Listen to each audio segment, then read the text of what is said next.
Maria, a serva de Deus. A trajetória de Maria foi sempre de muita privação e confiança constante em Deus. Ser escolhida por Deus para a missão honrosa de dar à luz ao Salvador da humanidade significou também angústia e muita dor de cabeça. E certamente a sua fé também fora testada. Logo de início, José, a quem a Bíblia chama de homem justo, resolveu dar-lhe carta de divórcio. Foi preciso outra visita do anjo para impedir que isso se concretizasse. Em seguida, o Evangelho de Lucas diz que Maria, grávida, foi até a casa de Isabel, sua prima, e ficou cerca de 3 meses morando com ela. O Evangelho não esclarece as razões da visita de Maria a Isabel, mas considerando as circunstâncias daquela gravidez e o fato de que ela foi para lá apressadamente, conforme Lucas 1:39, é possível dizer que a casa de Isabel se tornou um refúgio para a jovem Maria, pois Isabel entenderia a sua situação e lhe ajudaria durante a gravidez. Depois ela teve de viajar na hora mais imprópria de uma gestação. O Evangelho diz que, enquanto Maria estava grávida, um decreto de César obrigou todos a voltarem ao seu local de origem a fim de cumprir a ordem do recenseamento.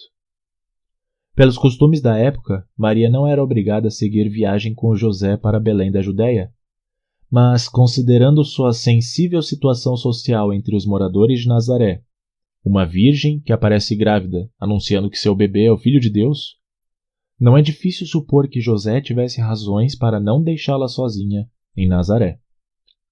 Aliás, não deve ter sido nada fácil para Maria enfrentar os olhares, os preconceitos e as desconfianças daqueles que pensavam que Jesus era um filho bastardo, fruto de uma aventura sexual de sua mãe. Muitos boatos surgiram a respeito da gravidez de Maria, e um deles conta que ela teve relações com um soldado romano chamado Pantera ou Pandera, que a seduziu e logo depois a abandonou grávida. Por isso, não é difícil dizer que Maria foi difamada por muitos. Inclusive, há um provável indício dessa desconfiança no Evangelho de João, quando os judeus, ao responderem a Jesus, usam uma espécie de ironia ao dizerem: "Nós não fomos gerados de imoralidade sexual." E isso está lá no capítulo 8, no verso 41. Além disso, durante aquela viagem para a Judéia, o bebê nasceu num lugar estranho, sujo e sem conforto. Visitantes inesperados chegavam a toda hora, falando sobre sinais maravilhosos. Segundo o Evangelho, Maria viu coisas incríveis acontecendo, como, por exemplo, os pastores que chegaram dizendo que os anjos foram vistos ao céu de Belém, anunciando o local do nascimento de Jesus. E 2 anos mais tarde viriam os magos do Oriente. Ela, contudo, permanecia ouvindo e guardava todas essas palavras, meditando-as no seu coração. Provavelmente, Maria evitava falar das coisas que aconteciam, pois sabia que ninguém acreditaria nas suas palavras. Eram histórias fantásticas demais para as pessoas acreditarem.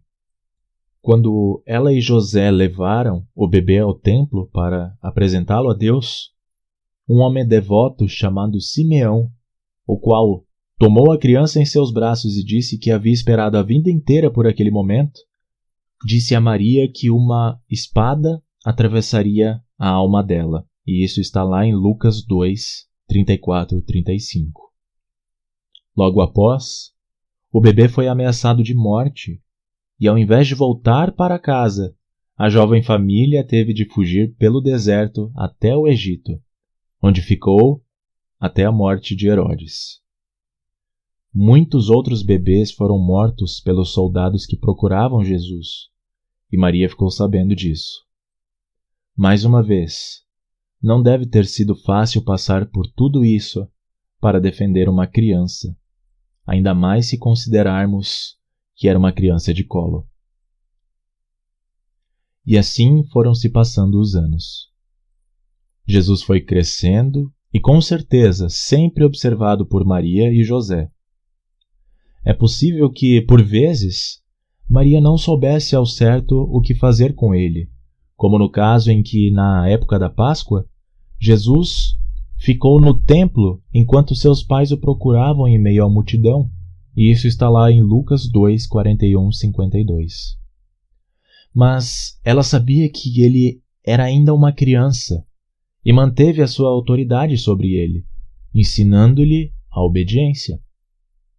Seguindo o exemplo de outras mães, certamente ela lhe contou fatos a respeito de seu nascimento e de sua infância. E à medida que as coisas iam acontecendo, ela continuava guardando as coisas em seu coração, conforme Lucas 2, 51. Quando Jesus já era adulto, ela deixou que ele vivesse a sua própria vida, aparecendo raramente na história dele. Ela criou um filho bem parecido com ela. Era obediente a Deus e à sua vontade, podia aceitar tanto a humilhação quanto a honra, assim como Maria, que passou vergonha pela alegria de ser a sua mãe, ele suportou a cruz pela alegria que lhe estava proposta. E diante da cruz estava Maria. Certamente, a presença de Maria junto à cruz foi um grande suporte emocional para Jesus, pois todos os seus discípulos, exceto João, haviam fugido. Naquele momento de abandono em que até o Pai o abandonaria por causa dos pecados de toda a humanidade que estavam sobre ele, Maria, sua mãe, estava ali. A sua presença como mãe, discípula e amiga com certeza deu força e encorajamento ao Filho de Deus em sua luta contra o mal em favor da humanidade. A espada profetizada por Simeão atravessou o coração de Maria, mas ela ficou ao seu lado, testemunhando a injustiça e agonia da morte do seu filho e ouvindo-o pedir ao discípulo amado que cuidasse dela, conforme João 19, 25. Segundo a tradição, Maria teria ficado viúva de José, embora não se saiba precisar quando e exatamente como isso aconteceu.